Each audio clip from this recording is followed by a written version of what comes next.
नमस्कार दोस्तों, आज फिर हमारे साथ एक्स रो ऑफिसर अनके सूद सर है। सूद सर नमस्कार, आपका बहुत बहुत स्वागत है। बहुत बहुत शुक्रिया आपका। सूद सर, ईरान का जो किंग किंग तो मैं क्या कहूँ, जो वहां का प्रेसिडेंट है खमनेई, अब बताया जा रहा है, कुछ खबरें ऐसी आ रही हैं कि वो मर चुका है। कुछ लोग कह रहे हैं कि वो कोमा में है। कुछ लोग जश्न मनाना शुरू कर दिया, कई लोगों ने, वहां के ईरान के लोगों ने, कि अब ये जाएगा तो यहाँ पे कुछ बदलाव होंगे, यहाँ पे चीजें अच्छी हो जाएंगी। जैसे महिलाओं के ऊपर अत्याचार होते हैं उनको सरेआम मार दिया जाता है, अगर कोई कुछ विरोध करने की कोशिश करती है महिला, उसको उसका पता भी नहीं चलता वो कहाँ गायब हो गई है, तो चीजें सुधर जाएंगी। लेकिन असल में क्या वो जिंदा है? और अगर जिंदा नहीं है तो क्या वहां पे ये सब चेंज होगा जिसको वहां पे ईरान की जनता इसकी अपेक्षा कर रही है? देखिए, अगर आप बात करें अंदर की बात यह कि खमनाई की डेथ हो चुकी है और अनाउंसमेंट नहीं की उन्होंने। वो कह रहे हैं कि वो अभी कोमा में है, लेकिन उसकी डेथ हो चुकी है, उसके सक्सेसर को चूज किया जा चुका है। उसका जो सक्सेसर है, उसका सेकंड सन वहजादा, उसको चूज कर लिया है। वो वहां का स्पिरिचुअल लीडर होगा। ईरान के अंदर प्रेसिडेंट अलग होता है, स्पिरिचुअल लीडर होता है, जो उनके इमाम्स होते हैं या आयतुल्ला होते हैं, उनको वहां का स्पिरिचुअल लीडर बनाया जाता है। ईरान के अंदर बड़ा अच्छा रूल चल रहा था, वहां पे प्रॉपर रूल था 1979 तक, जब तक वहां पे शाह का रूल था। और शाह के रूल को वहां पे हटा दिया गया जिहादियों के द्वारा। और इसका सारा जो काम किया वो किया यूएस की डीप स्टेट ने, क्योंकि वो कुछ अपना इंडिपेंडेंस चाहता था पेट्रोल के ऊपर। और हम जैसे पिछले वीडियो में बात कर रहे थे, यूएस की डीप स्टेट गवर्नमेंट अलग है, डीप स्टेट अलग होती है। डीप स्टेट एक पैरेलल गवर्नमेंट चलाती है और ये ज्यादातर बीच में काम करके बहुत सी कंट्रीज को कमजोर करती है, इंडिया को भी टारगेट करती है। उसी तरीके से उन्होंने शाह को टारगेट किया और उनको था कि शाह को हम ब्लैकमेल करेंगे। लेकिन जब सिचुएशन वहां खराब हो गई खमैनी के जाने के बाद, पेरिस से आए थे खमैनी। जैसे इन्होंने बांग्लादेश का जो मोहम्मद यूनुस है वो भी पेरिस से आए थे, बांग्लादेश को बर्बाद कर दिया डीप स्टेट ने। उसी तरीके से खमैनी आए थे पेरिस से। और वहां पे लोगों ने जिहाद करना शुरू कर दिया। और उस टाइम पे जो शाह थे, उनकी हालत खराब थी, उनको कैंसर हो रखा था। वो और उनके बीवी बच्चे वहां से भाग करके चले गए। बाद में जब यूएस के अंदर गए तो उनकी डेथ हो गई। और तब से ईरान के अंदर एक तरीके से इस्लामिक रूल चल रहा है। और उनकी नफरत लाए उनको अमेरिका था, नफरत सबसे ज्यादा वो यूएस से करते हैं। और वहां पे 1 साल तक जो यूएस की एम्बेसी के लोग थे उनको बंदी बना के रखा ईरान के अंदर, एम्बेसी के अंदर ही। और शायद 80 के करीब लोग होंगे जो उनके डिप्लोमेट्स और बाकी स्टाफ थे, उनको बंदी बना के रखा। बाद में जब एग्रीमेंट हुआ तो उनको छोड़ा गया। और फिर वहां पे बड़ा, जब खमैनी थी तो बहुत हार्श रूल चल रहे थे वहां पे। मतलब अगर आपने आधी बाजू की शर्ट भी पहन ली आदमी ने, तो उसकी बाजू के ऊपर काट देंगे। उसके बाद खमनई आ गए। खमनई सेकंड उनके स्पिरिचुअल लीडर हैं। और इवन वहां पे क्या है कि जो इनके अपोज करने वाले आयतुल्ला होते हैं, उनके भी मस्जिदें तोड़ देते हैं ईरान के अंदर। एक बार इंडिया के प्रेसिडेंट गए थे शंकर दयाल शर्मा, ईरान के अंदर विजिट किए थे। बात है शायद 1990s की, शुरू की बात है, 92 का टाइम साल होगा। उनकी वाइफ साथ में थी प्रेसिडेंट की। उनकी वाइफ ने साड़ी पहनी हुई थी, लेकिन उनकी वाइफ को प्लेन से उतर नहीं दिया, प्लेन के अंदर बैठा के रखा, पूरा पहरा दिया। और शंकर दयाल शर्मा वहां पे गए, बातचीत करके वापस आ गए 1 दिन के बाद, लेकिन उनकी वाइफ सिर्फ प्लेन के अंदर रही। इतना सख्त रूल था वहां पर। मैं भी वहां रहा, मैंने बहुत कुछ देखा। लेकिन मैं बेसिकली बात कहूंगा, ईरानियों को मैं बहुत सपोर्ट करता हूँ कि उनको कुछ भी प्रॉब्लम हो, इंडिया से कोई प्रॉब्लम नहीं है, पसंद करते हैं इंडिया को। वहां के लोग कहते थे, जब भी हम, हमारे पुराने लोग जो और भी पुराने लोग थे, वो कहते कि हम कोई आदमी फॉरेन जाता था तो कहते अच्छा तुम फॉरेन गए हो। लेकिन जब कोई इंडिया जाता तो कहते तुम हिंद गए हो। हिंदुस्तान को हिंद बोलते हैं वो। जब यहाँ पे बाबरी मस्जिद गिराई गई तो उस टाइम पे वहां मैं पोस्टेड था ईरान के अंदर, अपनी एम्बेसी से बाहर निकला। वहां पे टैक्सियां चलती हैं एक पॉइंट से दूसरे पॉइंट तक, बड़े सस्ती चलती हैं, तो गाड़ी रखना वहां पे ज्यादा प्रॉब्लम नहीं है, गाड़ी रखने की जरूरत नहीं पड़ती, पेट्रोल बहुत सस्ता है।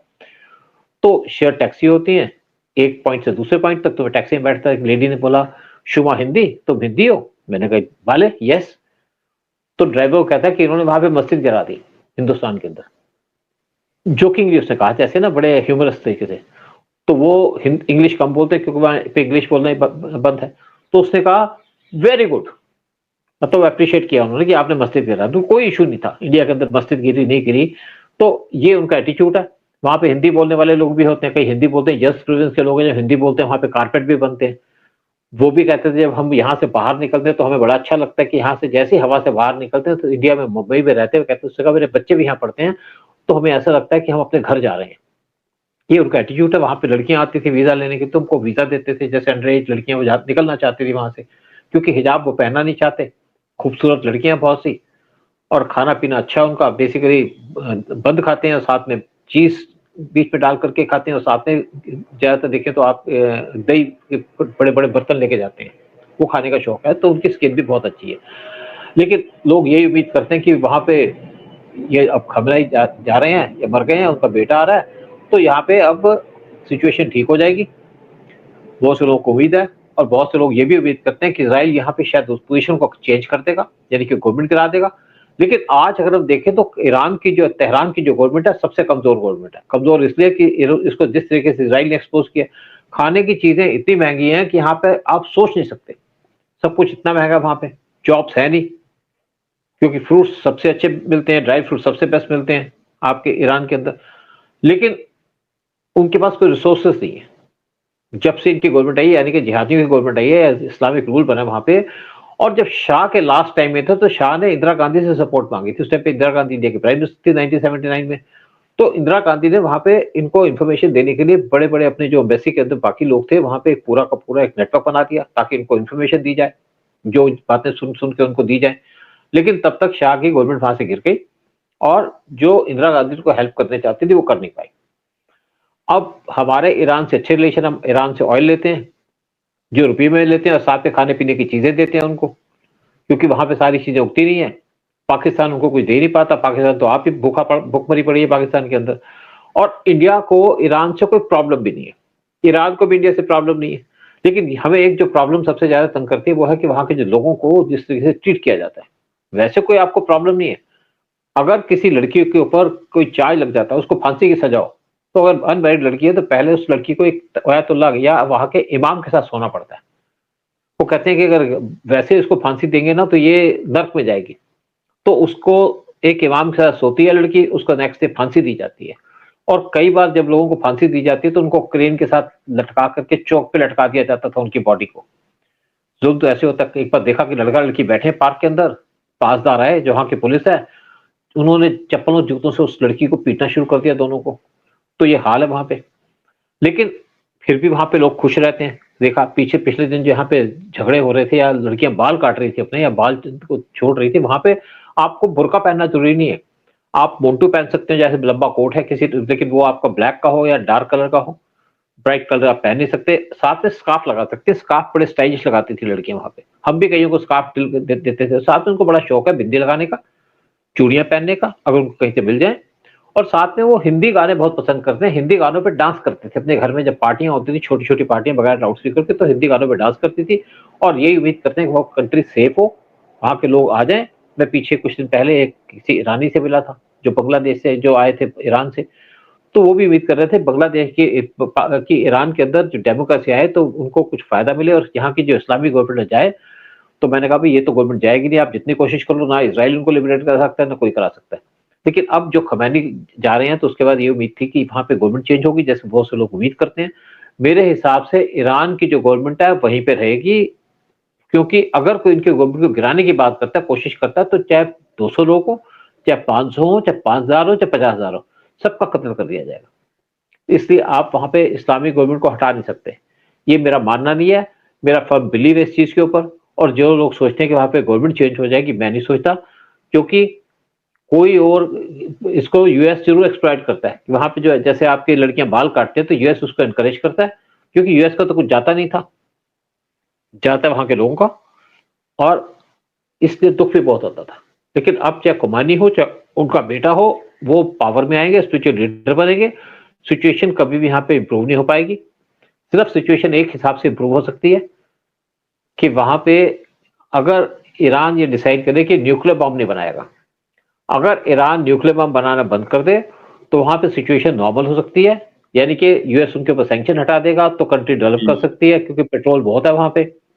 लेकिन दूसरी बात है कि जब ट्रंप आए तो ट्रंप के ऊपर एक अटेम्प्ट की गई थी, जब पहली बार इलेक्शन के टाइम में ट्रंप पे अटेम्प्ट की गई थी, जब वो बाल बाल बच गए थे, यानी कि गोली उनके कान के पास से निकल गई थी, उनके खून भी निकला था। तो ट्रंप को शक है कि ये जो गोली चलाई है ये चलाई है ईरानियंस ने, यानी कि ईरान की गवर्नमेंट के हुक्म पे चलाई गई उनको मारने की, क्योंकि उनको डर था कि ट्रंप आएंगे।